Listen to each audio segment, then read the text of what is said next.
Well, I'm excited to have you on the show today, Colby. Today we have Colby Anderson from Scout Media here in Saskatoon on the show. Scout Media started 4 years ago.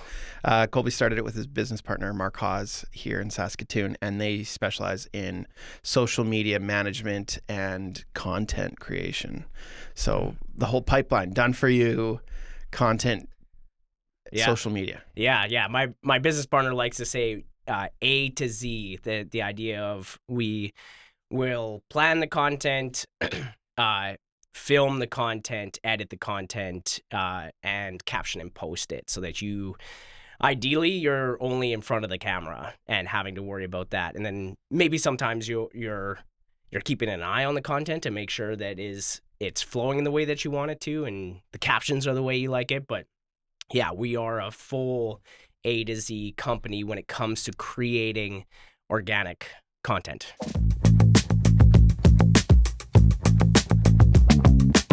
I thought you'd be a great fit because we do similar types of work.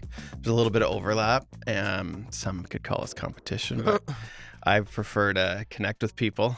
We can't serve everybody, and it's great to learn from people like you. Because we don't know, we don't know a lot. Man, this landscape is always changing. We always like to say that if someone comes to you and tells you that they know exactly how this works, they're probably lying to you. Red flag. Yeah. Tell me, you talked about getting people in front of the camera. Tell me, is it possible to do great social media without putting people from an organization in front of the camera? Because a lot of people resist it. Yeah. And so, like, how do you overcome that? Like, we tend to work with founders, teams that tends to be the type of work we like. We've worked with a couple organizations doing their social posting, but it was more like informational posts. No one really wanted to get in front of the camera. And I wasn't super happy with the results. And it was just a trial. Like, we did it for 3 months, and it was a bit of an add-on to what we were already doing. So, and what they wanted wasn't exactly that. But anyway, yeah. Tell me about, the resistance to doing it. Can you do it without being in front of the camera? Any words for people who do want to have social media marketing but are terrified to be in front of a camera? Yeah, and we absolutely run into that. Every client is different. We'll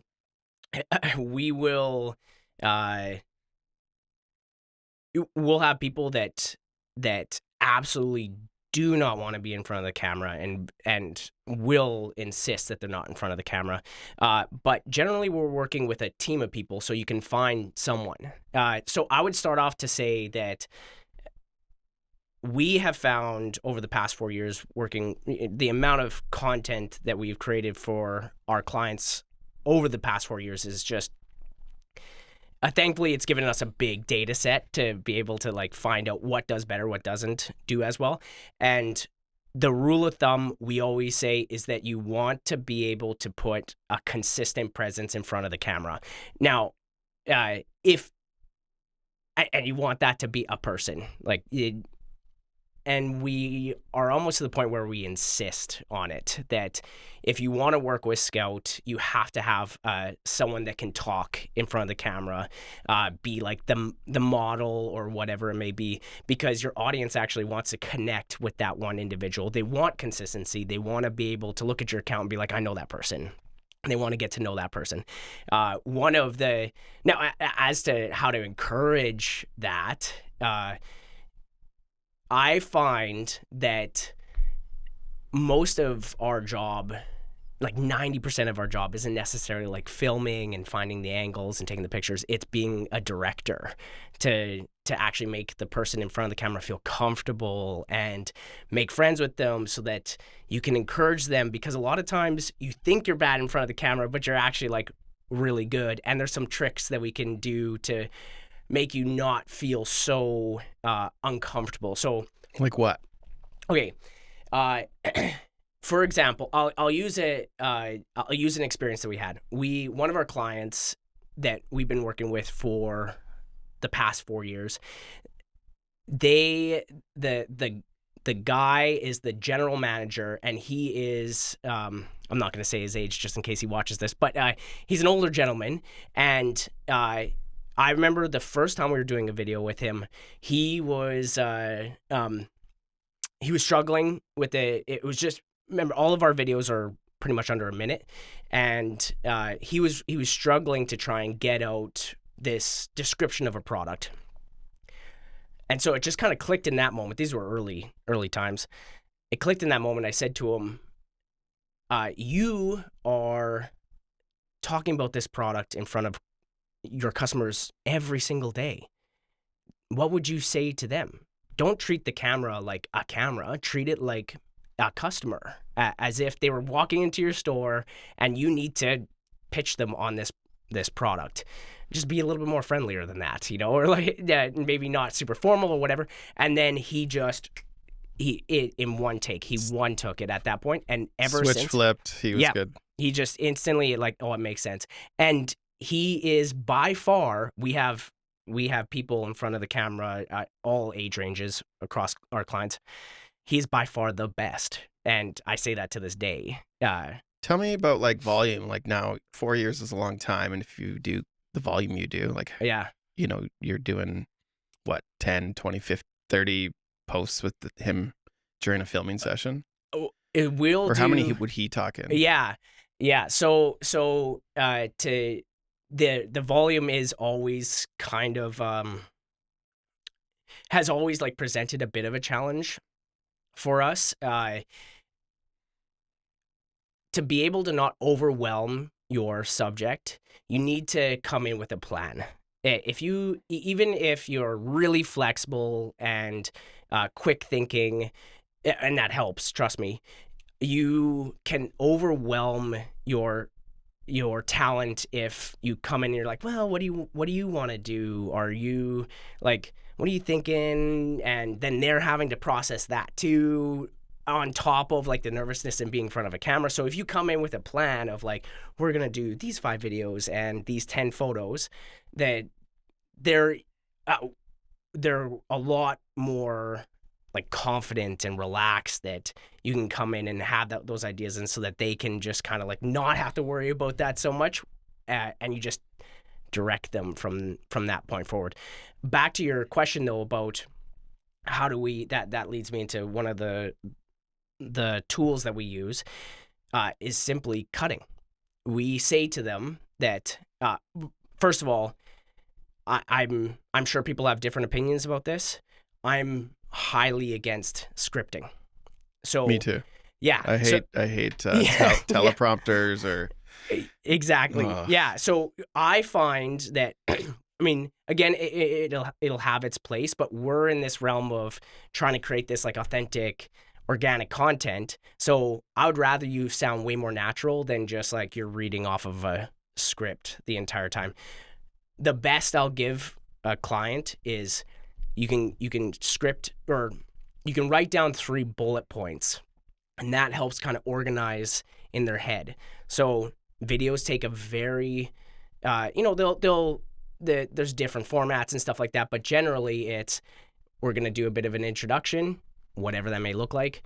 You're going to say your body, like the point 1, 2, 3. I usually find that keeps you within that minute or 30 seconds. And then you have like a call to action, come check this out at this store, Now, if a client can do one take, like they know they have a product in front of them or their service or whatever, and they can go from A to Z in one take, it is like a dream come true. Holy crap, that makes things just exceptionally easy for us, especially in the editing. But if they are struggling, by the way, some of our best people struggle just sometimes, we will say, okay, instead of trying to do a one take, just do the one line and stop, and we'll cut. Do the next line, stop, we'll cut. So then that kind of like gives them like that reset to be able to be like, okay, breathe a little bit. Yeah, breathe a little bit, to not be like, I have to remember all these points from A to Z. It's so much easier to be able to be like, okay, I just have to get like past this one line. Now, volume, let's say they're doing it all the time. As this individual you're talking about as this example, gotten way better over time Mm. because you kept doing it? He's like, is it a skill in itself? Yeah, I would that just repetition is I would say that organically, naturally, you're going to get a lot better to be like in front of the video, especially if you're staying within a same vein or a couple veins of types of videos, so like educational or funny, whatever it may be. So I would say that getting better in front of the video, in front of the camera, that really I see kind of like an endpoint around like say a year's time. You've gotten like quite good to the point where like you're not gonna see like massive jumps after like a year of doing this like month after month after month, which as you know is what we do. Like every single month we do more and more videos every month, right? So I would say that the issue that we're more battling is you've been doing this now for say 4 years, which that one client is like something like some number over 400 videos, let alone double that, triple that in photos. Is more of like coming up with fresh ideas is more of the challenge. Fresh ideas, the not hitting some sort of like complacency as a creative, not stalling out because you are bored, burnt out, whatever it may be. That's the stuff that those are the more dangerous things than are they getting better over such a long period of time. You usually only see that again like to about a year, then it's like, okay, there's When pretty much as good as they when can can get. you start repeating the same concept? Like, I've been told in good marketing is Yeah. keeping the message simple and saying it over and over and over again. Now, this example you're giving me is a retail store, I'm assuming. They might have thousands of product SKUs, so the variety there is pretty high. But let's say you were a pizza restaurant or something. Yeah. Now you have 20 main menu items. You have a happy hour, maybe a day of the week. Now we're at like 30 unique things to share about, plus some maybe seasonal things. How do you find the variety there? Like you're gonna run out quick, right? Yeah. So we face this for sure. We actually have we've worked with several restaurant clients over the years. One in particular we've been working with for nearly 3 years now, if not over 3 years. And you're right. They have a bit of a bigger menu, but at some point you are going to run out of menu items. Yes, you actually touched on a great point. If you're a product-based company with tons of SKUs, it's a bit of like a cheat code situation because you can go through almost nearly every product that makes sense. At some point, some products are like you're not going to do a full video on or whatever. Maybe a photo. But in this case, okay, so you don't have a ton of products to run through, or you're a service-based company, something along those lines. Yeah, ours would even be less. Like Right. ours would probably, I'm assuming, like process, people, place, behind the scenes case studies would be sort of like what we would lean on. Right. And that's where we get the variety.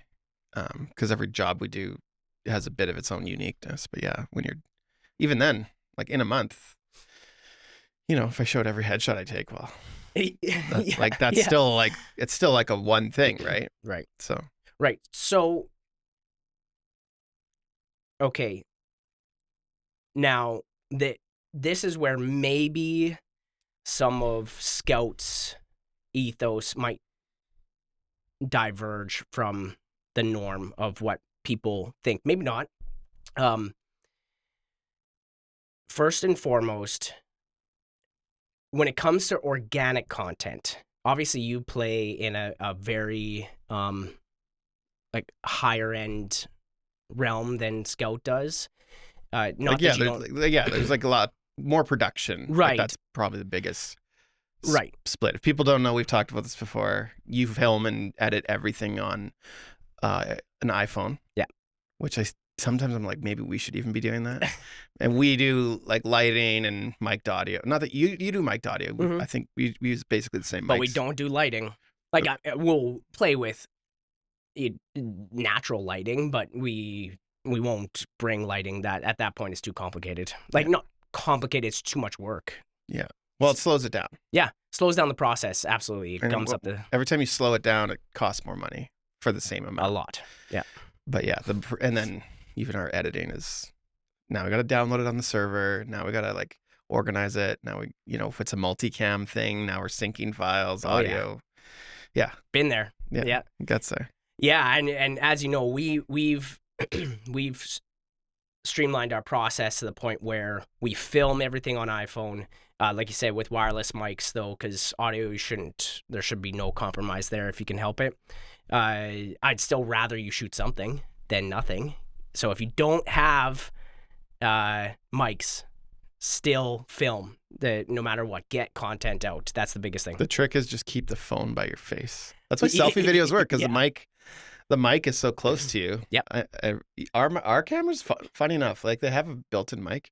Even if you're just as close as a phone mics are just so good. Yeah. As long as they're close enough. Yep. Absolutely. Like even in the podcast studio, like why it sounds this way, like the mic helps the sound, but it's that we're really close to them. Right. So they get presence when you get your voice closer. If you get really close, it gets really bassy.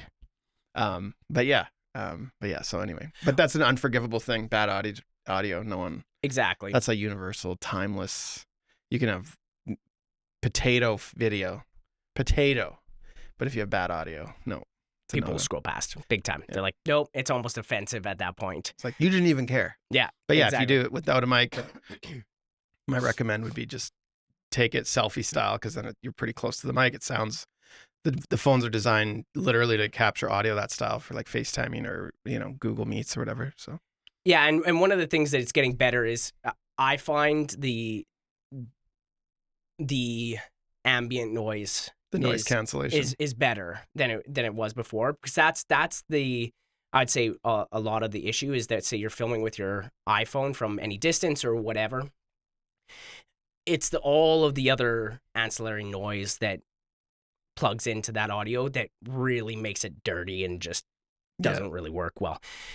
So yeah, that's to circle back to your question about how do you find continual ideas for a client that doesn't necessarily have those thousands of SKUs. We have both. We have clients that have thousands of SKUs, and then we have clients that just absolutely do not. I think the thing that we really hold on to is that you can't overthink organic content. You just can't. That's not to say that the more thought you put into it, the better it isn't going to get. The better it is going to get. What I am saying though is that if you continue to overthink it, is this too similar to the last piece of content I created, or is it not perfect lighting, or whatever it may be?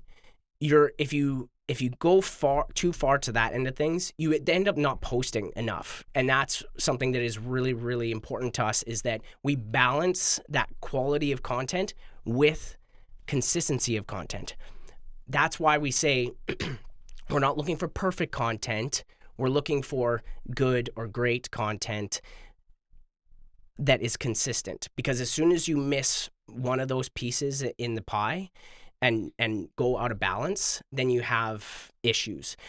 Now, to solve, there isn't like this perfect situation. And obviously now we have tools like AI, where if you need to jar some creative ideas, you can go in and lay out your client, lay out kind of the things that you've done, and maybe that can jar some ideas, and then you can use your creative mind to then like branch off of that if you want. But what I would say is that you would be surprised that people just don't care. That, for example, one of the restaurants that we work with, they focus a lot on pizza. There's a lot of stuff that they focus on, but like pizza is kind of like this core part of their business that does really, really well. All the regulars just love the pizza. We'll post about the pizza 4 times, 5 times a month, maybe a little less, 3 or 4 times a month. No one has commented on any of those pizzas and been like, I am so tired of seeing pizza on your feed. It's just not going to happen. And because no one cares. People are scrolling through, they're consuming so much content every single day that your goal is just to show up on their feed with good content. Don't post the same thing twice in a day. But even that said, we've found that you can start to, being choosy, you can start to recycle content near like that 1 year mark is what we play. Probably people would even probably say earlier, like 6 month mark. We're more around the year mark. You can start reposting strategic pieces of content while still creating new content all the time. That I promise you, there's from your audience, there's going to be like 1 or 2 people of that's going to have like vague recollection that you posted that previously. I was following this one YouTuber. The YouTube channel's the What's Inside family, a guy from Salt Lake City or something, and they make long form videos, and like the whole channel started on cutting a baseball in half, and then they just made a thing where they cut things in half. They cut a Tesla motor in half, like very complicated things, and then kind of just nerdy tech stuff, which I'm very into. But he was on a podcast talking about sort of how they grew the channel and some of the tricks they had. And this was on Facebook. A lot of people write off Facebook because it's like the demographic, but it's actually like the highest used platform still. Yeah. By like, it would be 2 times more than Instagram still. It was like pretty high. It's not 2 times at this point, I don't think. Okay. I think I read something like 2025, and you might want to fact check this, but I believe it's something like 3.8 billion or something like that, and Instagram's at like 3. Okay. Or roughly. So Instagram's catching up. But that said, Facebook is still... Yeah. So anyway, they had this way where you could go in the studio side of, like, I don't know what they call it, like the Meta studio where you kind of manage content. And they had a way to repost old videos where it's still the old video, so the metrics count collectively, but they're making a new post with a new write-up. And it was funny, like the same piece of content that did mediocre or even subpar, repost it, and they would do a 90-day cycle, and just every piece of content would get reposted. 90 days. Yeah. Wow. And that was their circle of reposting. And like if you go on Twitter, Neil deGrasse Tyson, if you look at his feed, like his fun facts, the same fun fact, if you just look in the history, like people make fun of him for this, like weirdos make fun of him for it. The ones that are looking really closely. Yeah. But like he's reposting the same thing, like stats on kissing, like how much saliva is shared or germs or whatever it is. Just fun brain teaser. Yeah. And it's like, but no one cares. And it's like, I don't know. Yeah. Have you ever rewatched a movie? Have you ever rewatched a TV show? Yeah. Like it's just, I think people get a little caught up in that. Always unique. We're definitely in there. Like, people have already seen that, which is just dumb. Let's get into metrics that matter. So tell me, like, you got your vanity metrics. I've talked about them on the show before. I talk about it with clients, like likes, follows, and we were talking about it last time you were here. What's the one that really matters? And then even beyond that, I think where the conversation ended was like, well, people want to get leads, like at the end of the actual day. But anyway, what are the metrics that matter? Yeah, you touched on that touches on a probably, I would say as a organic social media company. Again, organic being the key word here. I would say one of the biggest struggles that Mark and I face with Scout, and that is when a potential client asks, well, what will be my return on investment? What is my ROI? Because in the end, I'm just wanting to sell widgets. This is why I'm coming to you. We want to fill the restaurant. We want to sell the widgets. We Yeah, want exactly. to fill the calendar with Yeah. service appointments. Yeah. Right. But it even goes further than that. I want to know that if you do a post on this product, how much of that product did I sell? Which, unfortunately, at this point, and maybe there is a tool that there's tricks that we use, but there's nothing really that can say, because we posted that video on that product, you ended up selling X amount more. And that's a very difficult conversation to have. Mark, thankfully, has gotten very, very good at answering that question, because a lot of times, honestly, a lot of time we spend with potential clients is education. What social media is meant to be for you as a business and how it can help your brand. And a lot of that is essentially awareness. Now, that said, you asked about metrics that we follow, that we tend to share with our clients. So we have quarterly analytics meetings every 90 days, roughly. So meaning that we'll sit down with a client and we'll be like, here is how your content's performing. Here is the key metrics that we follow. And here are like the pieces of content that did really, really well. And now here are our recommendations moving forward. Are you okay with that? And do you also have any feedback for us? This is really key. This is something that we are even trying to zero in more on, keeping the client engaged as much as possible, because we're very much the client can be very hands-off on a contract, because it could be their employee that is in front of the camera all the time, right? Yeah. Anyway, so key metrics that we tend to follow are what you would call those vanity metrics. The reason being is because we try to focus on engagement because of the fact that we are an organic social media company. That's what we just really focus in on. That we believe that organic content is your absolute foundation that you then can build off of. Then you can run ads, you can do these things, you can call to your website, all that kind of stuff. So what I mean by engagement, to dig a little bit deeper into that, I would say I was thinking about this. The one that that makes me smile when I do see it is comments. Comments, and then closely followed by shares. I love to see, excuse me. I love to see when clients or customers of a client are commenting on a post. That means that they took the time scrolling past so many different things to actually stop and comment on a post. Like, when's the last time you commented on a post, right? Like, you see it and it engages you enough that you actually want to stop and you want to comment. Or I kind of make a point of it. Like, typically I'm a silent consumer. Yeah. Even I actually consume YouTube the most. But the comments on YouTube are very lively. Yeah. But often, even if I have a thought, usually actually if I have a thought, it's someone already said it. I'll hit or if it's on Reddit, I'll whatever you up it. What do you call it? Upvote it. I believe. Yeah, upvote. Yeah. Or in YouTube and Facebook, and YouTube has thumbs up.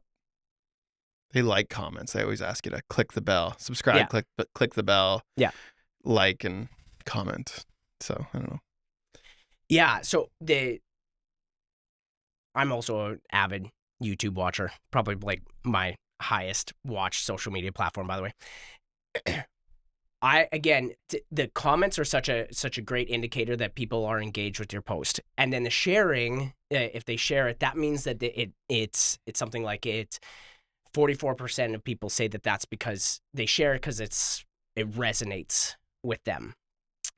It means something to them to share that. And then another one may be that it reminds them of someone, or that it's informative, or whatever it may be. So those, if I see, we'll look at when we do our 90-day snapshots, how many people have been commenting, how many shares did you get? View count is amazing too. That it really, to us, it is a bit of a vanity metric, because what is it did they view it and just like not consume it? Really, they just viewed it and it's like, oh, cool, it's out of the brain and that's it. I mean, even with that said, it's like the client was on your mind even for that 30 seconds or whatever it may be. But for a client, it's really, really cool to see. For example, one of our clients, the one that we work with for the past 4 years, every 90 days now, they're roughly getting around 3 million views. So when you hear that as a client, well, that's 3 million eyeballs on your content that could be looking at your product at any given time. So that's a wild thing to think about. The only other the vanity metric that we don't love, and this is probably going to be controversial, is follower count. We've found that you see that it's very rare to see like sharp spikes in follower count. Maybe you do giveaways or whatever. Even giveaways have their shortcomings. But we find now that if you are posting consistently and good content, you will see the steady rise of your follower count. But if you look at it and be like, oh, I didn't see that 90% spike in follower count or something like that, that's just not, we find that that's just not that big of a deal. Now, ROI, the metric that we find is really appealing to clients, that especially ones that have some sort of website or especially a product. We will, on Facebook usually specifically, we'll make sure to include a link in the caption right to that product or to the website where that food is or whatever, is click rate. How many times did someone click on a post to go through to that product? And it could be in a month, it could be, if all of a sudden one of our clients that say they're a product-based company, and they see, oh, of that content this month, 10,000 people clicked through to my product. Yeah, you can't tell me how many of that 10,000 then bought the product, but that is like 10,000 people that ended up looking like right there. And now I can kind of like play in that realm of like, how do I now capture them now that they're there to then finish the buy? Do you use the shop feature on Instagram for clients? No. Like no, generally not. Like, does that even work here in Canada? I know lots of features you see don't work in every market because they're like restricted or just the way they work. Yeah. But because I do find I always hate when I see a link in an Instagram just like right up. I'm like, I can't click it. It makes you look old and stupid. I'm being really judgmental here. Yeah. But it's like, yeah. Okay, it just feels unthoughtful unless it's like a really simple domain. But I feel the same way when I drive by a billboard and see a domain. I'm like I really want to know how many people clicked that link, because I bet it's less than 10. Right.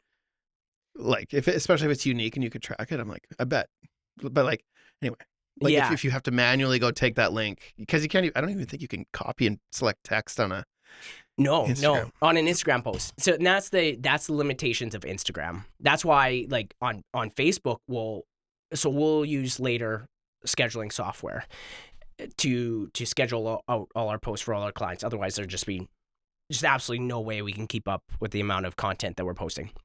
So you can, when you go to make, are you familiar with Later? A little bit. We use a different platform. We've used Later in the past. Right. Okay. So it's probably different. Like that was like 5 years ago. Right. And maybe it's similar in ways. Like one of them being is that when you go to post a piece of content, it will be like, what platforms that are linked to that particular subset of for that client. So it's like, oh, that particular client has a Facebook account, an Instagram account, a Twitter account, like several different things. You can just like specifically write up a specific caption for, say, Facebook. And so we'll put the caption in Instagram, we'll put the caption in Facebook, but then we'll include, if you want to check out this product, click this link. And then on Facebook, it's significantly more forgiving around this idea of like being able to click a link or copy a text or whatever. We don't even bother with Instagram. If you want to go to like the bio and click on their link, but I'm not caught up on the statistics of it, but I believe it's not very common that people will go to your profile and click on a link. Talk to me about ad spend. So organic's great, but it's not a lot of money and you can really perform well. I'm assuming there's a bit of like learning. Like, so if it does well organically, that's a good indicator that maybe you should even put, this is an assumption, you should put a bit of an ad spend or boost behind it, whatever way you want to do it. If it's doing well, just get it to more people and it'll do well even in a paid sense. And do you recommend people do ad spends? Because we used to do, we just haven't because they changed how you do it, but we used to do it where we'd make our organic content and then we'd always boost 3 at a time. And then we'd make one sort of keystone piece of content per week. And then one of the 3 would get demoted and the new one would get added. And whatever kind of performed well, that would always stay. And obviously like the watch rate, if people see it enough, like Facebook or Meta gave us a metric on like how many times people see that piece. And like once it got to like 3, 4, 5 seemed to be like a sweet spot. Anything past there, then, the metrics dropped. But anyway, Sure. talk to me about ad spend with organic. Because I have an opinion on it. For sure. So I would say, should you boost a post? I would say it really depends on your goal of why would you boost a post?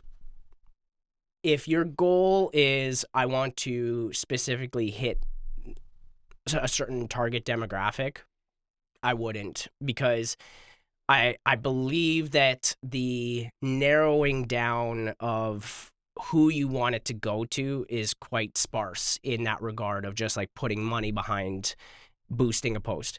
If you want to boost it to build awareness to your account, which again, as much as they're vanity metrics, the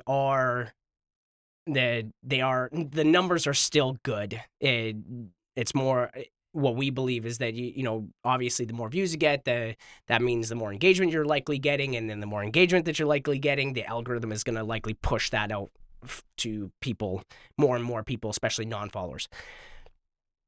So if your goal is to build awareness for your social media account, then yeah, maybe if you got the dollars behind it, or got the dollars to be able to put behind it, then yeah, put some boosting behind your post.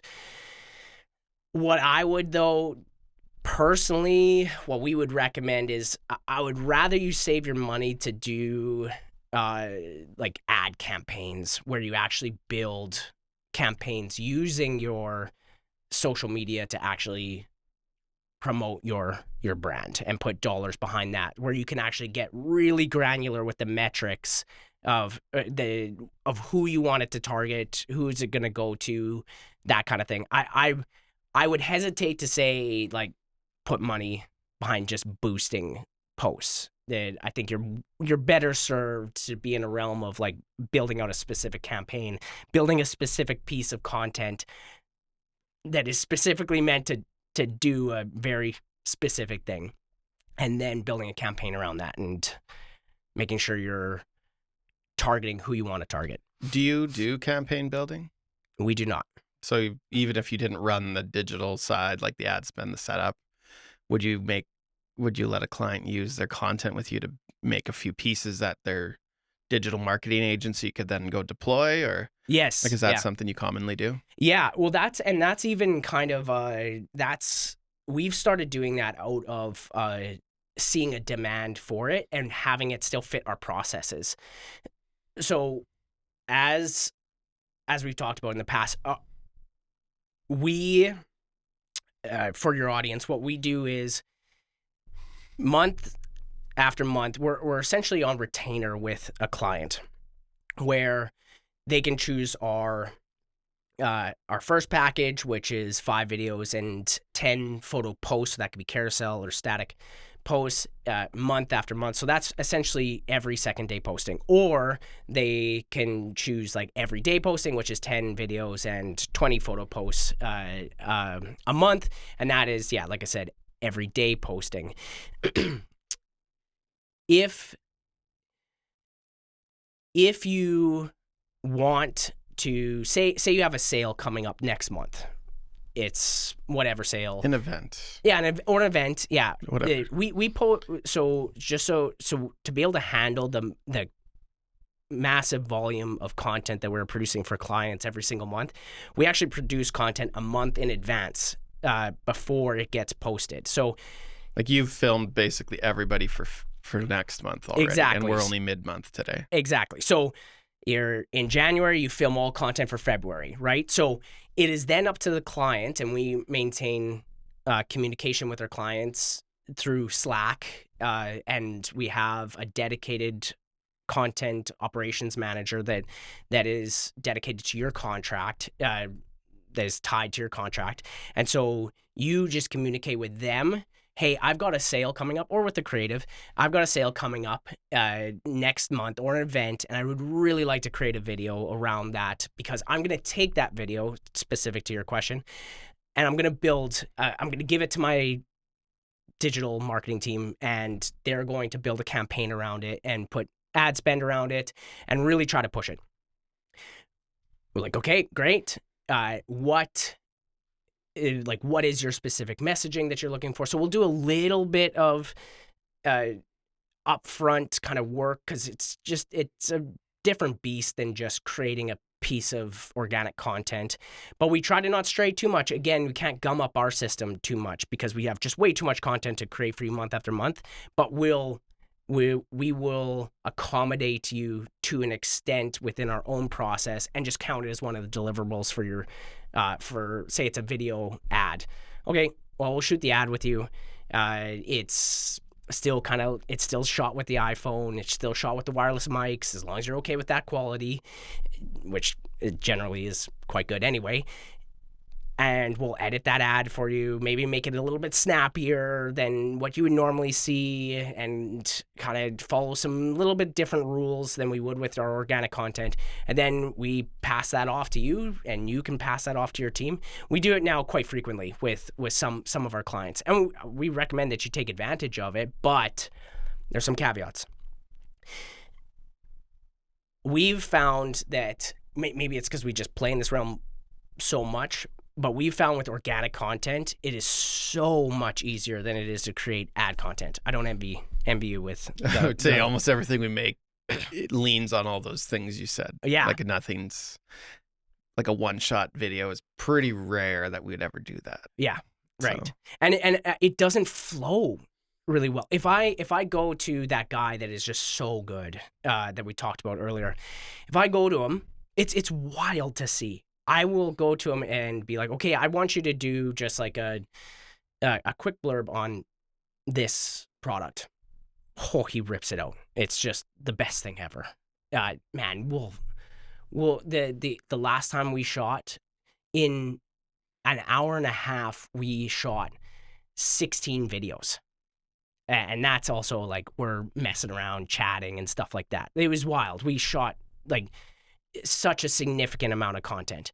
I come to him, I will dedicate a whole shoot to like 3 ad videos, because as soon as you have to like talk so kind of scripty and all that kind of stuff, it's so difficult. And the guy that goes slows it down, more time, more cost. Yeah. And we'll go, he'll be one shoot, like one shot guy, to he'll mess up like 10 times on one line, because it just doesn't like click, and it just doesn't fit well. It doesn't flow. So yeah, the ad videos are a cost to us. But we're willing to accommodate, because you can make it happen. Now, if everyone was coming to us every single month, say that client was coming to us every single month and being like, do 3 ad videos, that we'd probably say no. Or you just renegotiate the price, because yeah, you're taking more time. So either you get less for the same price, or you or we need more time on site to get the Right. same volume. Yeah, I get it. Yeah. All those are all the things you dance around, right? Even us, like even at different production levels. I know you're friends with the Play Creative team. Like they're another level or two beyond what we do, and yeah, like more time. Like they might take a week to make and film one of their commercials. Yep. Where us, we need like a day or two, and then you're doing one shoters or whatever. Oneers. Oh yeah, dude. I was on one of their shoots a while back, and the director at the time, Amy, who's freaking talented, she the talent would say the line, and when I'm on the shoot with them, I'm like holding a stand, making sure it doesn't fall over. Like that's what I'm just there for fun, pretty much. When she'll get the talent to say a line, I'm like, that sounds perfect, and then she gets them to say it again. I'm like, oh, that sounds perfect, dude. That one.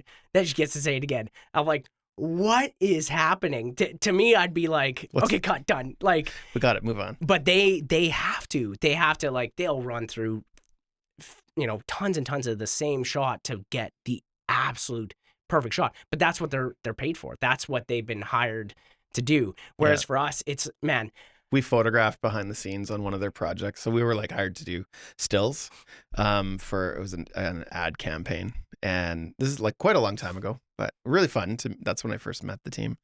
And yeah, it was like, there was actually we were outside filming a shot, and there was a plane kind of circling around, and then they just had to stop it. And I was like no one's going to know. Like, yeah, I mean, different tools now a decade later for like noise isolation. And stuff. For sure. Yeah. But yeah, like when your level's that high, like that's just unacceptable to that team, and like that approach, and then the finished product was like beautiful. Absolutely. Like, exactly the quality I would have expected from that kind of type of dedication. But I think it was like a 1-minute video filmed over 2 full days. And it wasn't like a little mini doc. It was like a short scripted thing. Like they had a shot list. So it was very finite, and just the time it took and organization, and it was easy on the photography side. They're like, we just showed up, shot. I can't remember if they did lighting. Maybe they did some lighting. They use big scrims and stuff, but right. We were just like, oh, that looks good to me. Yeah. Snap, snap, snap. Done. Their caliber. And then I would nerd out around their equipment. Right. I was like, yeah. They had a red camera, like yeah. when no one else did, and when that was like other cameras didn't compete at the time. And I was like, this is cool. Oh, how much did that cost? Ooh, how much did that cost? Ooh, and I'm watching everything they're doing. They're using like so many tools, and I'm like, that's cool. But yeah, they Mike Mackelberger, one of the owners there, as I'm sure you know, he actually dragged that red camera up to on a hunting trip one time and filmed me. He looked, man, we were kind of a little bit afraid because he had like the stabilization gear on and stuff. Rig. Yeah, the backpack. He kind of looked a bit like a moose when we were out there hunting because he just has this like big thing coming up and then the camera in front of him. Yeah, that team, man, that team is like Scout can never be like that. We don't shoot to be, but we can never be that caliber in the quality that they do. I aspire to that. I aspire to that. I don't know if fully there would be where I really want to go, but like I definitely like the look, feel, quality. Like I'm like, yeah, I want everything we make to be like that caliber, because that caliber is how you'd make movies. Oh man, they're unreal. And where they inspire me, where I can see they inspire me every day around this kind of stuff, is the organization, the processes. They have that stuff just so locked down, and that's just like a delight to see. Whereas when we're doing a video, a client will stop mid-sentence because they said or they stumbled a little bit and then corrected themselves, and oh man, I messed up. I said something that just kind of like was a break in a word or whatever. I say, hey, listen, I understand that when you stumble, your immediate reaction is like, I messed up. I should redo that. It has to be perfect. I'm telling you, if that happens again and you manage to like correct your stumble, just go with it. we're not going to cut it out. Now, don't say which I've probably done so much in this podcast. Don't say 1,000 times. That breaks up a video way too much. But if you stumble a little bit, we're going to keep it in, because guess what? That's human. Yeah. And we're in the business to be, maybe it's an overused word now, but we're in the business to be authentic. This is, your audience is your community. And we want them to be able to resonate with you and connect with you. Like, we recently had, it's very, very unfortunate, one of our clients, actually, I'll say their names if that's okay. The Manhattan Gastropub. Please go check them out. They just recently had a huge fire in their kitchen. They're a fantastic kind of like local spot in the North End. And I had the owner come to me. Yes, it's okay you say that. Okay, sweet, thanks. I had the owner come to me, and she obviously right. She's saying to me that she's like, I got pictures of the fire. I don't know if, like, should we post this or should we not? Is this a bad thing to post? And I said to her, there wasn't even a doubt in my mind. I was like, your people that follow you, that go to your restaurant, they love you. They absolutely love you. And they want to support you. Don't think of social media so much as like, this is the place where you sell. Try to approach it in a way that speaks to the community element of it. You're building, it's digital, and it's not going to be as great as like in-person community, but it is a community, and your community wants to know. They want to support you. They want to be in it. They want to see it. Like, they should have done a walkthrough. Oh, to just show everybody. Yeah, they did a video. Oh, you did? No, Okay. and yeah, I was like, we will post that. And thankfully, she trusts me. And even the rebuild process could be. That's what we're going to be. It just happened. So over the next few months, while they're doing the rebuild, I was like, let's talk about it. Let's do the updates. Share your pain in it. Share your feelings in it, because this sucks.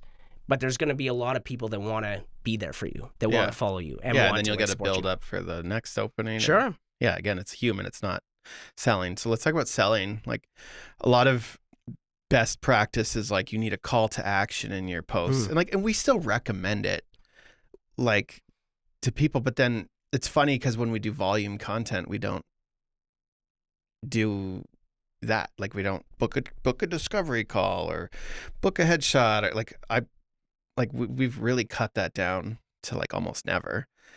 Like, if you want to work with us, the way you work with the companies, you connect with them. Like, we kind of leverage that common knowledge of, assumed knowledge, let's say. Maybe that's not the best thing, but talk to me about selling. Like, how many, unless you, like, you have a retail store and you're showing a product, I know exactly who you're talking about when you talk about this, but these are toys for a lot of people. These are fun pieces. So that's fun to see. And like, is that kind of the strategy of like, when that company's talking about that SKU item, it's just to kind of show what they like about it, their thoughts, opinions about the product, or, it's not always just like, hey, this is this thing, this is $4.99. We have 15 left. Buy today. Right. So we will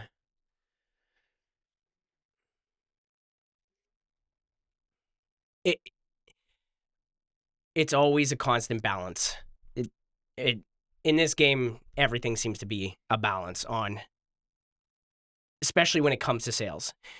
We actually recommend that when it comes to posts that are very sales orientated, like maybe it might be even, let's even go so far as to say, like, your sales, you're posting an organic video about, we have this sale coming up, or it's very much like, we want to take this item and we want to sell this item to you through social media. We recommend that no more, and this is, I would even argue, the upper end, no more than 10% of your posts are very sales orientated posts.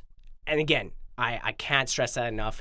That's probably the upper end. Now, there's caveat to that. For example, you may look at the fact that one of the clients that has these thousands and thousands of SKUs, products, you may look at, okay, well, if you do a product video, then that's like a sales video that, you know, you're talking about this one particular product and you're talking about the good points about it. Hey, come check it out when you get a chance. You may count that as a sales video. We don't particularly. Yeah, check it out technically is like a call to action, but exactly. it's a light one. It's a light one. And that's what we do.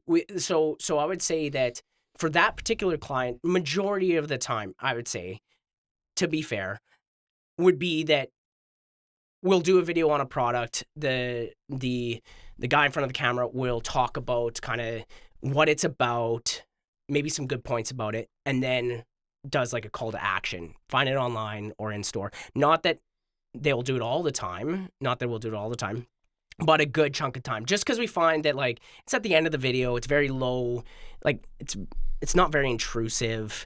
Like buy. We don't even mention the price, by the way. We do not mention the price. They can, if they want to go further, that there's usually the link in like the Facebook feed, or you can go to the bio and check it out, or you can just do your own Googling and find it at that point. But even then, those are a good, given the amount of SKUs that they have, it's a good foundation for that client. But like the best ones are when we're out in like nature and showing off their products there, or like they're using the products and I get catching fish and stuff like that. Oh, now we're giving it away. Yeah, giving it away. Catching fish and stuff like that. So that content always does better than when we're in store and just like talking about a specific product. The weird thing is though, and I guess not weird, but what we run into is that when you have a company that sells so many different brands of product, you can't show favorability. Meaning that you can't say why I like the general manager there, for example, who's always in front of the camera. He can't say I like this product better than this product, or this is why you should buy this over everything else. And the one that's kind of a bummer, but because I think it would do a lot better, but we have to honor that clients are just in a different position than we are, is that you can't talk about really like the not to out ourselves too much on this, but like you can't super talk about like the negatives, because that's, well, I don't necessarily think that would stop someone from buying. You run the risk at that point of like, if you're trying to like show off a product and you just like crap on the product, like that's not gonna do well. We just generally don't film those products if there's something like wrong with them or something like that, or there's like a big glaring negative, because you know what happens, you know, a line of product might have a issue or something like that is just in that year's line that they fix or something like that. You don't want to draw attention to that, not necessarily even to like bum out a potential customer, but you have relationships with the supplier that you want to protect. So I find, okay, so, and I don't know if this is just a me thing, a masculine thing, or an everybody thing, but when I buy something, almost anything now, it's like I go to YouTube and find it. And I'm looking for reviews, and they're all user-generated content. Like it's usually like people who do this for a living. They get a review copy, but no money, you know, they'll disclaim no money exchanged hands, you know, things like that. Yeah. But I'll deep dive. Like we bought a brand new truck for my wife last year. And man, the amount of videos I watched, first of all, the amount of videos I consumed on my like YouTube year-end rewind was like, you're interested in trucks. And I'm like, I'm technically not, but I guess technically I am, like, because I watched a million reviews. And you see like that type of it, and that's where they can really like positive, negatives, comparisons, brand comparisons, things like that. It happens in the camera world. I feel like almost any world, like they have, even in like video games or something, or like movies have done this for years, where like a movie store would get like an advanced copy of a movie to watch, so they knew. Video games, same thing. Like reviewers will get advanced copies via digital code. They become like ambassadors or something like that. How does that fit in with like this social media marketing piece? And do you work with influencers? And like, and I guess why earlier I said, the masculine side of like, is it just guys who do the YouTube? Because I've heard that's a stat. YouTube's more male used, and from my own experience, my wife's more on Instagram. She shops on Instagram. That's a huge platform for her. YouTube is almost like never opened on her phone. So I don't know. That's a lot of questions in one. So. No. Great questions. So I'll be upfront. I'm not familiar on which gender views YouTube the most. I would be willing to bet it is male. And again, you mentioned Instagram. I'd be willing to bet it's predominantly male or female. Now, so that addresses it. I can't give you an answer around that, but I can give you a bet. I know it has been true. I just don't know if it is still true. Like right. I know that was like a true fact not that long ago. Right. A few years generally, those facts just all they do is just trend up. Like it's very likely the same still. Just there's more consumption. Yeah. That it's very, very likely. Now for UGC content, like user-generated content, I can't recommend personally to brands enough that I would just be willing to put your product on the line. Meaning that if you can get an influencer, a genuine influencer, someone that like would be someone, you see this with tools a lot and stuff in the trades and everything. Murray Kruger. Yeah, I bet hunting, the hunting world probably has like I'm sure every realm of personal interests like hunting, music, video games, movies, camera gear, business, like has that same realm of people. Yeah, absolutely. The people that genuinely consume your product, whatever that may be.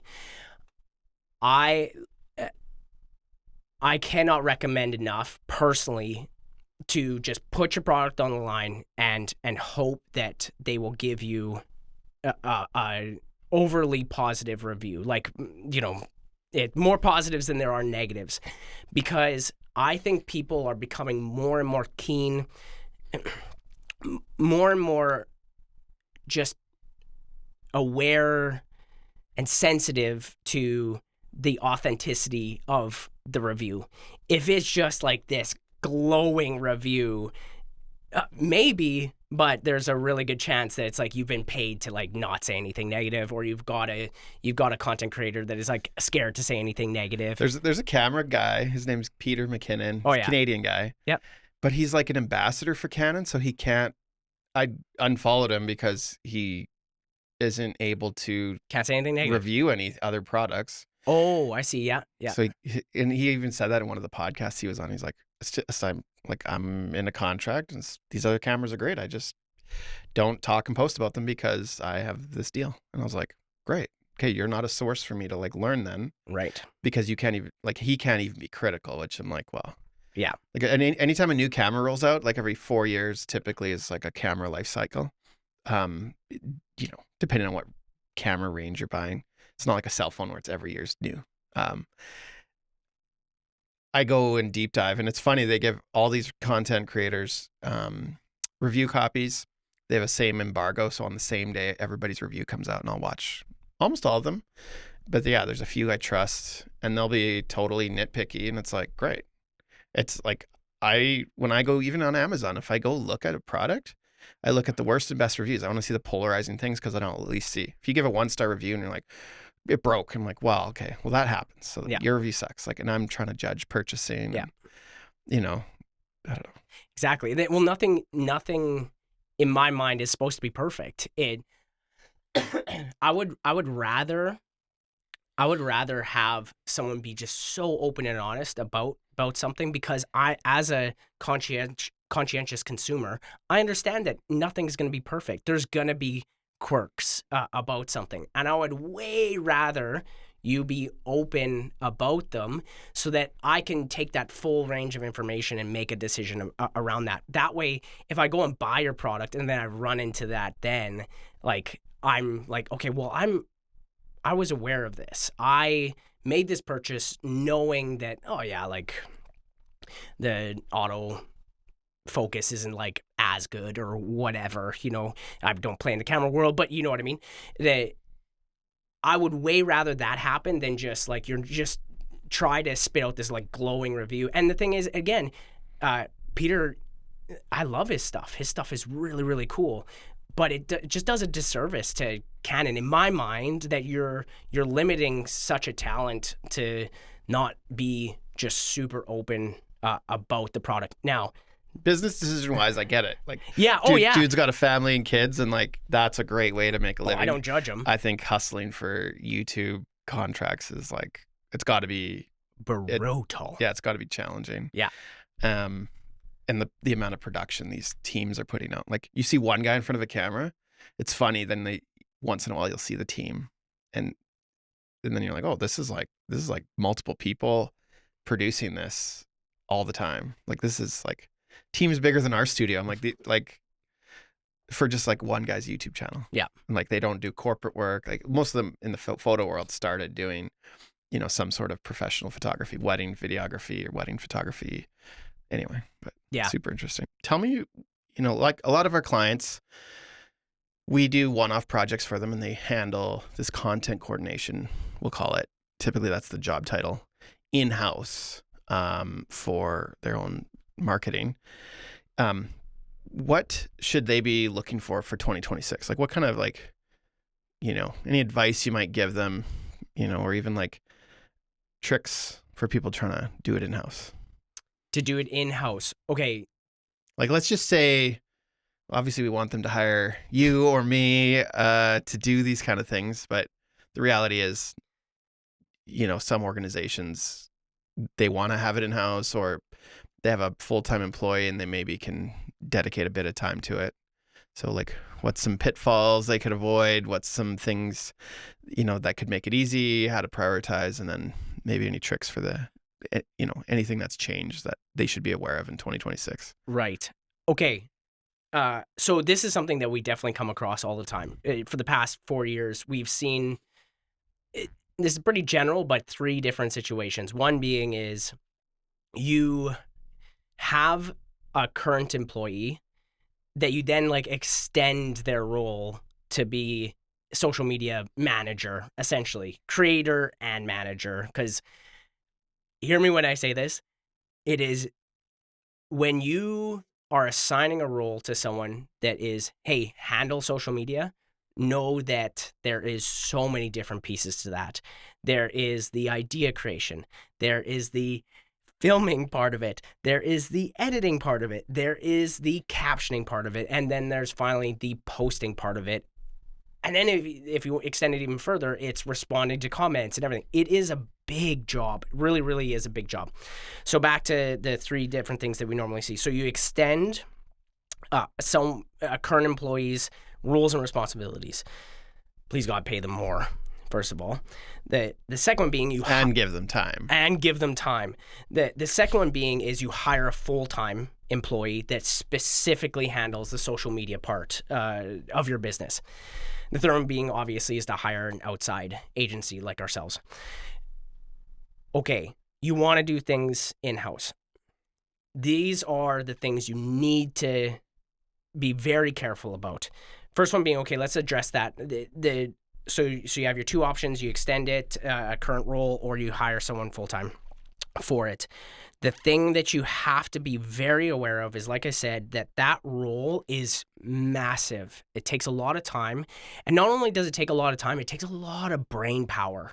So the thing that you have to really watch out for is burnout, complacency, things like if they do it for X amount of time, that it can get tedious and difficult. You're editing your 300th video, and it's just like, if you're not specifically in that role for that, it is tough. So if I was if a business was coming to me and be like, I really want to do this in-house, or at least I want to try, right? Which by the way, I highly recommend before hiring an outside agency, try it.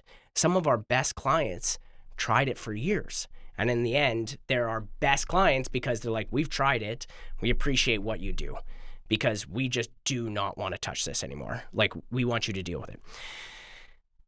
I would absolutely try to avoid extending someone's current role. They weren't hired for that in the first place. You don't necessarily know if that's what they want to do. Now, if they're in a very low impact role where their responsibilities are just like not that much, or it's very easy for them to stay on top of them, maybe, that could be an element. And they have a proclivity for, when it comes to social media, you may check out their profile and it's like they actually have quite a few followers because they kind of understand the game of social media. That might be a situation where it works. I would try as much as you can to hire someone specifically, even on a part-time basis, and give them a consistent workload that is sustainable for them. Meaning it's like hire them part-time if you can and have them do 2 videos or 2 pieces of content a week. Oh, that's working out? Okay, pay them maybe a little more and do more. Pay them per post. Pay them in a sense that just like that works for your business, but make sure that they can maintain that consistency. But even with a part-time employee or full-time employee that is specifically focusing on that, watch for burnout. What we do with Scout is that you may have a creative that's on a project, on a contract for years, and they may be one of the best because they've made friends with that client and they're just so integrated with the business, but they start to burn out, get bored. Creatives are sometimes like that, where it's like they want to try new things and stuff. So we'll swap out creatives carefully. And we always, when we try to assign a creative to a contract, we try to meet so say it's like restaurant client. We try to assign a creative that is clearly more into that kind of content style, and that extends the longevity of the willingness to stay on that contract and be able to brainstorm better ideas and all that kind of stuff. We're very, very conscientious of how we choose that. But yeah, internally, so try to hire one, even if it's just part-time, to focus solely on social media, because you absolutely need to understand the extent and time it takes to be able to create social media, let alone post it and everything and caption it. And don't constrain them, because as soon as you start constraining a creative person, they start to just like really not like too much constraint. I've learned that. Yeah. But keep an eye on it.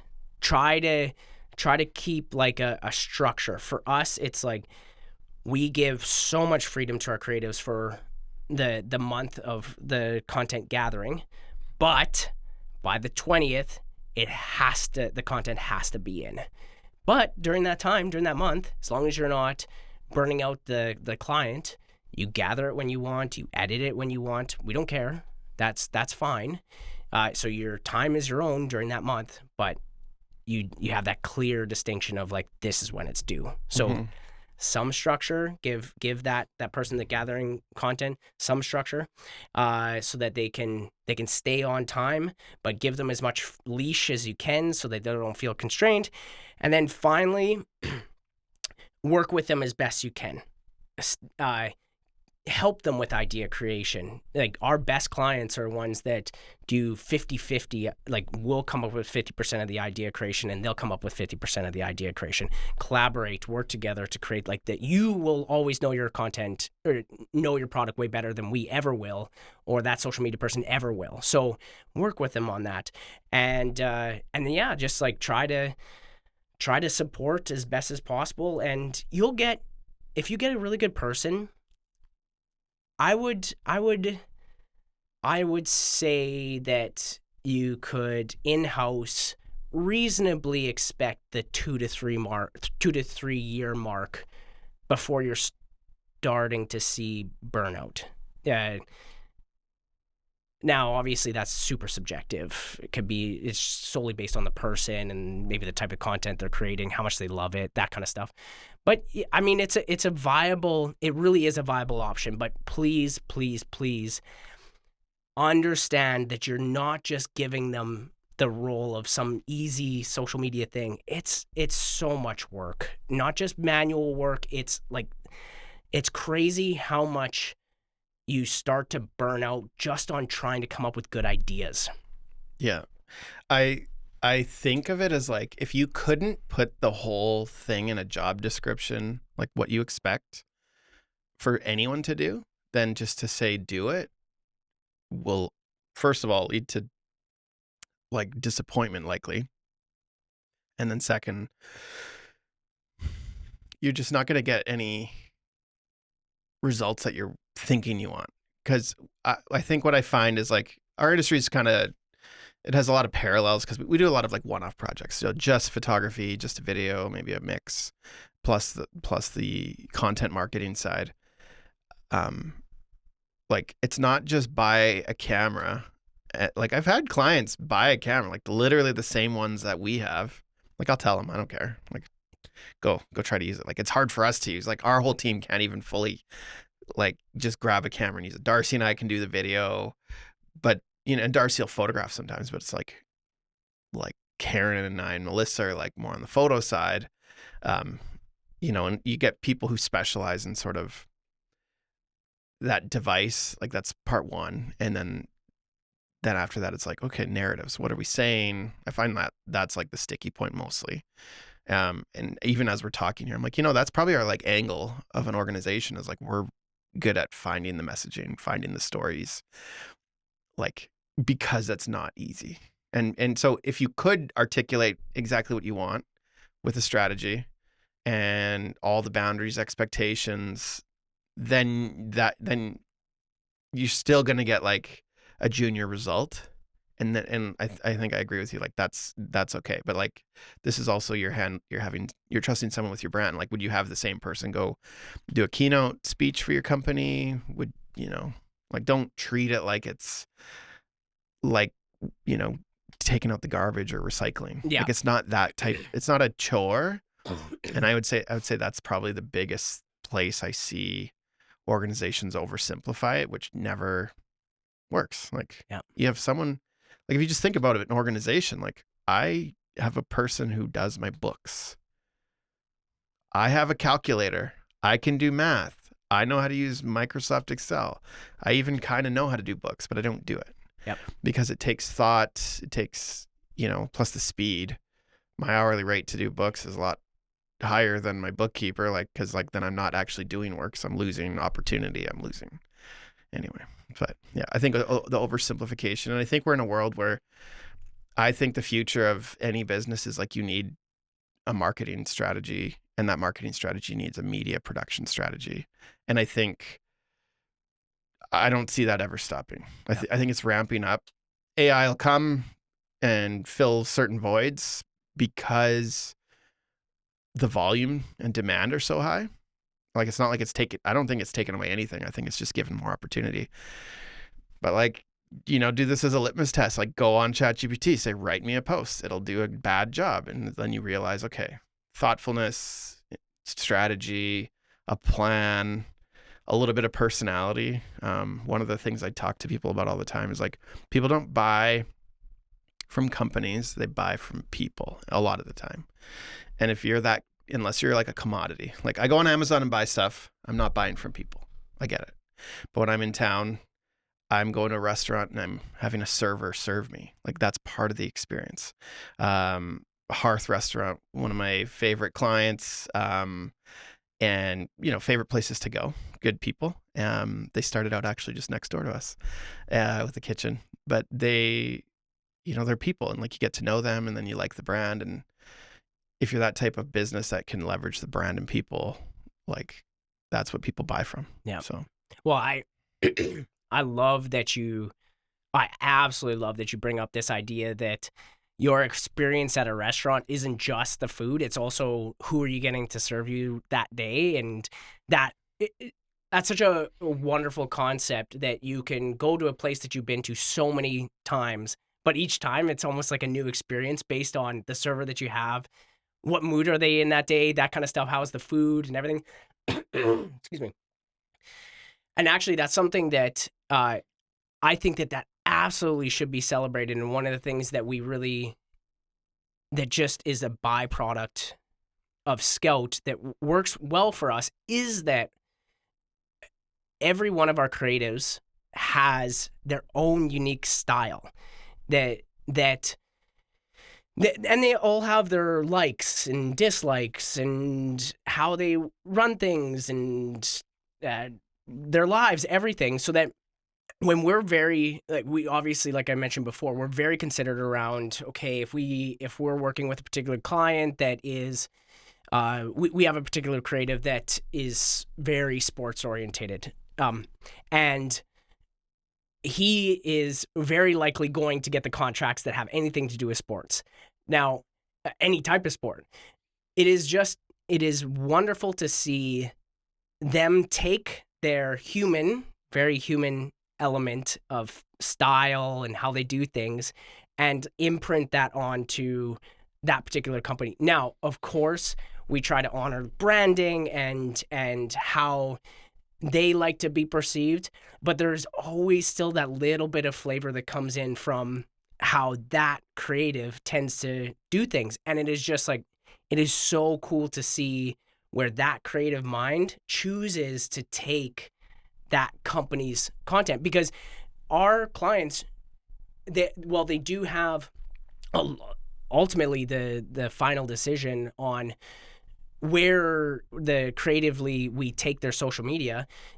Majority, pretty much all of our clients, I'm even going to say all of our clients, are willing, they trust us. They trust where we're going to take it. And so when we bring in a creative that has his own likes and all that kind of stuff, it's super cool to see where they choose to take that content. So yeah, that human element is always going to be important, and AI is going to really like shake up this whole area. I truly believe, but I do also agree that it's more, at least for the foreseeable future, we're going to see more of like a contribution to volume rather than like a complete replace of a human trying to like come up with the creative ideas and doing the filming and stuff like that. So yeah, like there's a reason you watch movies and TV shows still. You wouldn't sit down and binge watch AI slop.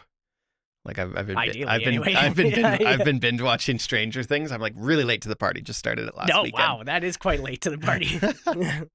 I crushed season 3 in like 2 days. Oh, goodness gracious. Midnight last night. I was tired this morning. Midnight last night, I finished season 3. I was like, oh my gosh, I couldn't stop. No, but yeah, I appreciate that. Handcrafted, thoughtfully made stuff. Like I don't ever believe there will be a time where that's not important.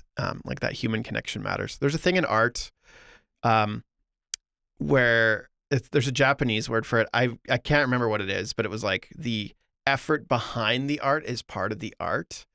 So in any consumption, like if you like a certain type of coffee, learning that it's free trade is part of the story. Learning that it's imported ethically. In the Japanese thing, it was like in a pottery scenario where like, okay, there's YouTube videos about guys who make like scissors, like fancy shears for like sewing, and he learned it from his father, and then he's the master to the sensei or whatever you want to call it. Yeah. And like these scissors are I think they're like $3,000 a pair or something crazy, but then they don't make a high volume. Are they that much better than a machine made one? Probably. But probably like diminishing returns, a very small amount of customers. But like that story there is part of it. And it's the same thing with like wines and cheese. Like I saw a video about Parmesan cheese once, and it was like, well, technically, you got eclectic taste, I tell you. Well, I like niche things. Yeah. There's a video I saw on Parmesan cheese, and like proper Parmesan cheese is only made Parmigiano Reggiano or something. Right. And they're made in this one place from this one cow that eats this one type of thing. And it's like, okay, I could see myself buying that. I don't know if I could taste the difference. And I think wine is another product like that. Like it's craftsmanship or art or whatever you want to call it. Yeah. And I think AI will fill a void of like consumption, good or bad.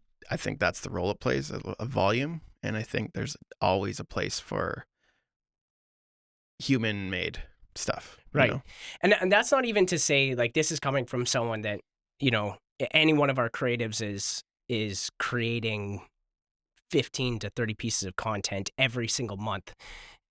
That per client, and a creative could have multiple clients. That's I think that it is a boon to have AI be able to maneuver that level of volume, meaning that, for example, using AI, and this is where I would say is one of the more innocent ways to use it in our realm, is to if you're hitting like a like creative block, using AI to almost like generate some ideas to just like jar you out of that creative block, because a lot of times you've created so much content for this client that sometimes it takes like a different set of eyes to be like, oh, what if you viewed it from this way and did these ideas, and then you can even then like run it through your creative filter and be like, okay, well that's really stupid, but like I can actually take that and go with it that way.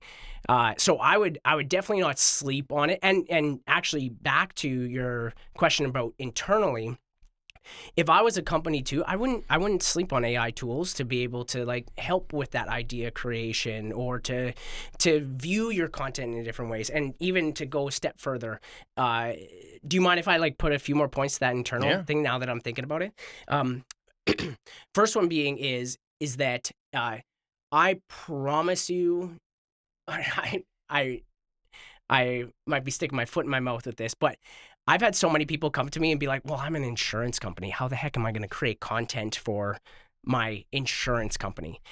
I promise you, like, to speak to your shears thing, now that is honestly like objectively super cool to like watch that. But there is a niche of content that you can create that people will appreciate. Do not just assume because you're a certain industry you can't create content.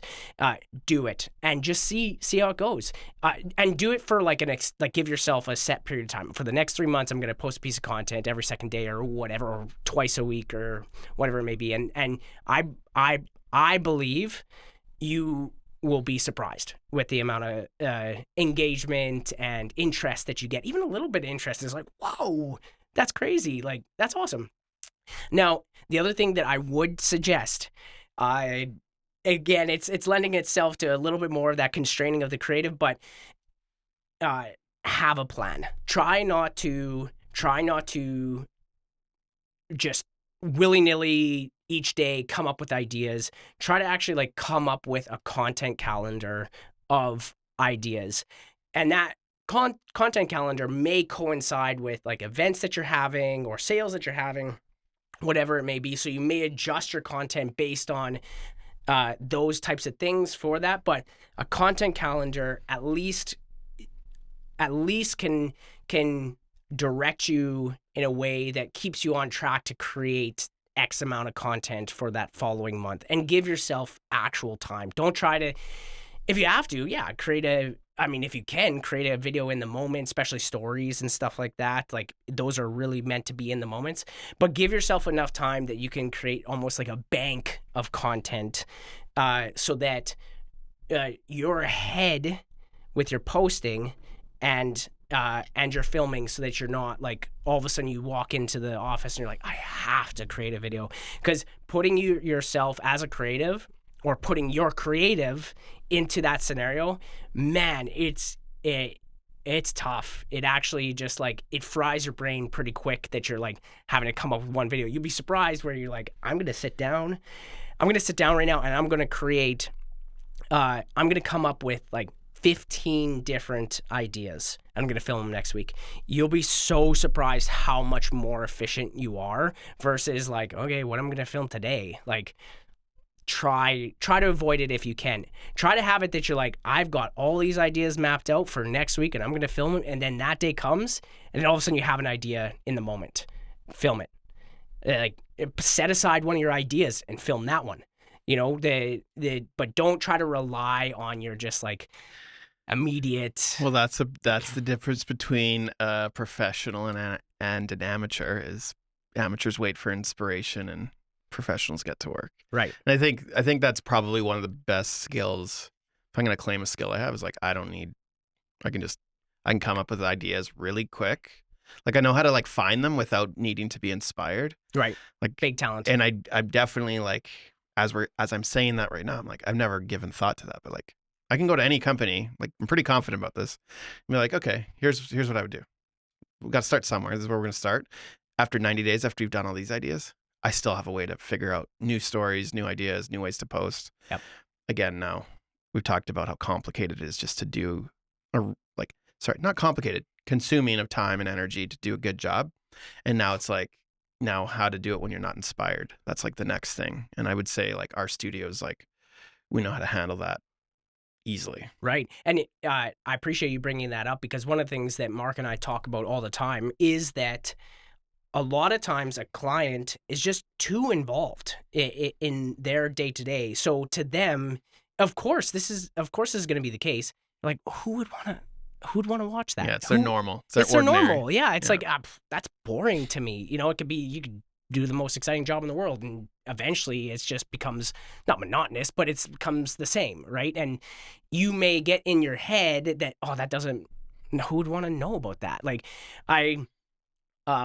this insurance agent was asked me like, what kind of content should I create? I was like, why don't you come up with a series of like the wild insurance stories of where it's like, you know, a insurance like crime of this person tried to get away from the insurance fraud and didn't, or whatever. Come up with a crime series around that or whatever. It's just like there's so many things that you can draw attention to you and what you're doing. And it's like I have like millions of prompts for these. Like one of the best prompts is like, what are your customers doing wrong, or what does the industry do wrong?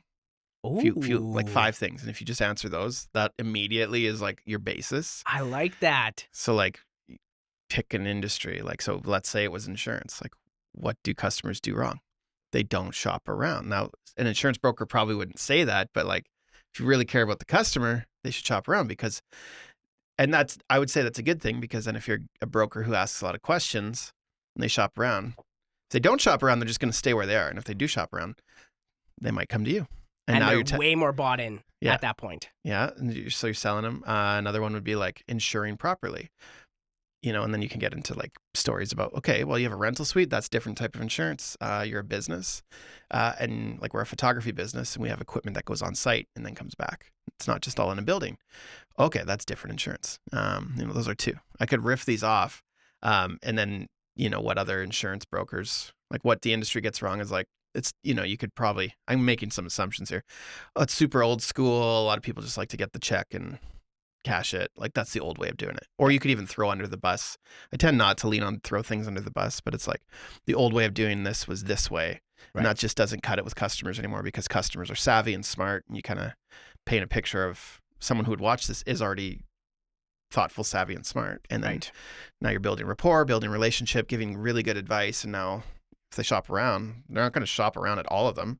They're going to do 2 or 3, or probably some people will just go straight to you. Right. But 2 or 3. And then you have different types of clients. And there's so many clients. I think people underestimate, like, there's a lot of clients out there, and you don't need very many of them to be successful. Yep.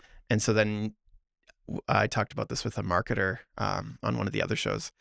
It was like, be bold, put your flag in the sand as a brand. And that's also part of your messaging, because then you'll repel people who would be a bad fit, and you'll attract people who are better. And you could call it polarizing a little bit, but you're not trying to make an in and out crowd necessarily, like a good and bad or anything like that. You're just really being clear on the type of work you do, the problems you solve, and that's the human side. That's what's very magnetic about organizations. Like, if a pizza company was like, if you showed me a story of someone who's like relentlessly pursuing a certain type of pizza and flavor and just shared what their favorite pizza was, I don't even need to think it's the best pizza on the menu, but I'm going to definitely try it. Or you go to Hearth Restaurant, you know, they have such a eclectic menu. Like they have a dish. It's a vegan dish or vegetarian dish. It's peas and something else, peas and carrots. And like most people would be like, oh, I'll get the steak or the pasta or whatever. People go kind of easy. Anyway, I had the peas. I was like, that's amazing. And then I've talked to people about it. And I'm like, that's my favorite dish. And it's like, okay, if I saw a piece of content where someone who maybe had similar taste to me just like gave a review on it, shared it. Oh, this one. If you get bored of the menu, or sorry, if you're feeling like you don't want to try the same thing again, try this one. You'll thank me later. Yeah. Love that. And the of course I have to bring this up. The mushroom dip there, like oh yeah, you always get that. It's just like it's a go-to. Goodness gracious. I just had to make sure to say that. I've been so fascinated with Hearth because Andy's another one from Odd Couple that I would love to sit down with. I have so many like dream clients that I would love to just like, even the, oh man, I hesitate to say this, but to just like film with them once just for the fun of it. The fact is that when they have just like such the recipe for organic content, meaning that they just genuinely care. Like they care so much, and their mind is just so beautiful when it comes to just locking in on what their art and what they do. That's the kinds of things that I wish I saw way more of when it comes to social media. For example, Hearth would be I would love to see a review on it, being like, yeah, if I'm not an influencer. I do not have the energy to. No, 100%. But like I would love to see, hey, like, whoa, this dish, the way they took like this simple what you would see every day and made it into this. It's fantastic.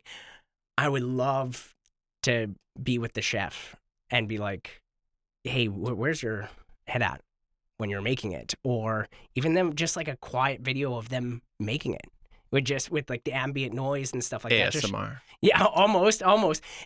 That's the kind of things that like when I think of how to handle social media content, especially clients that have such a story like Hearth or Odd Couple. In my mind, what I really, really, really want to see, and that's not to say that you don't like see the food and all. Of course, I want to understand you. I want to get to know you, the person that has created the brand and like the story behind the brand. I want to just like, I that's want that to Japanese thing, right? You want to know the yeah. I want to be in your bubble. Yeah. Like I want to know like where your head's at. Like I want to know your struggles. I want to know what you're challenged by, and a lot of times I would say that brands, this is from an empathetic place. I can understand why you'd be worried to do this. It's very exposing. Very exposing. You have to be very vulnerable. But I would say that like if you think that, I would say like where a brand is right now with their social media content, there's a very good chance that you can go at least 15% more vulnerable. And that would be so like I would love to watch that. I would love to see like okay, Memo. Shout out to Memo Festival. We saw that panel with the chefs from the city. Did you get to see Hearth? It was Odd Couple. It was Pop Wine Bar and Primal. Yeah, and Prime. Yeah. Was that it, or was there one more? And yeah, Odd Couple. Yeah, no, I think that was about it, right? One of the things that I loved most about that panel that was intriguing to me was their little snippets of like, this is tough. This is trouble. You're like seeing just those vulnerable moments of like, man, and it just makes them so human. And I think that I think brands can really be benefited by starting to be just a little bit more human in their social media. And that's the wonderful thing about social media, or at least how we view it. It's a community. This is an opportunity to be vulnerable. Yeah, you're going to have some of those people that are just like douches that are maybe crap on your content or say the odd crappy comment or whatever. Thanks for that. That helped the algorithm. Whether you're Yeah, helping me, 100%. just so you know. 100%. But it's very scary to be able to do that because you're putting stuff on the line. Like your brand is, your brand, and you work so hard to build it up, and you're afraid that maybe if you say that one thing that it might tear it down. I would argue that there are some things that you're holding back to say or be vulnerable in that is actually going to grow your presence and make people connect with you more, versus the opposite negative element of it. Love it. We're going to wrap it up there. Okay. That was a great discussion. Thank you. Thank you. I appreciate it. Where can people find you? What's the best place to find you? I assume Instagram. What's your handle? Our handle is Scouts Ask. I believe is our handle right now. I could double check that too. Maybe I'll double check. You double check it, and you obviously have a website. Yeah, our website is scoutsask.ca. You can find us there. You can also, we're very open about our pricing and how much we charge for our packages. It's just like a quick drop down from when you're on our website. We're pretty much on all social media platforms, but Instagram, Facebook, and look, your video just popped up. That's awesome. Scout Media. Show it. Oh, here. Oh, look at that. It's podcast clips. Ooh, such great lighting. Goodness. What's my color today? I got orange or amber. Oh, that's almost Scout colors. Is that in? Well, yours is like orange. Okay, that works. That works for me. Okay. The Scout Media It Sask. might have been. Awesome. Yeah. You know what's funny though? Just a quick thought. We're This is really where I gonna fade out the audio as you ramble. I'm just kidding. I'm kidding. No, sure. No, I was gonna say that one of the hardest things as a social media company is focusing on your own social media. But we'll be posting a lot more in the next little while. So yeah, find us on all social media platforms, most social media platforms, and at scoutsask.ca. Thanks for being here, Colby. Thank you. Appreciate it.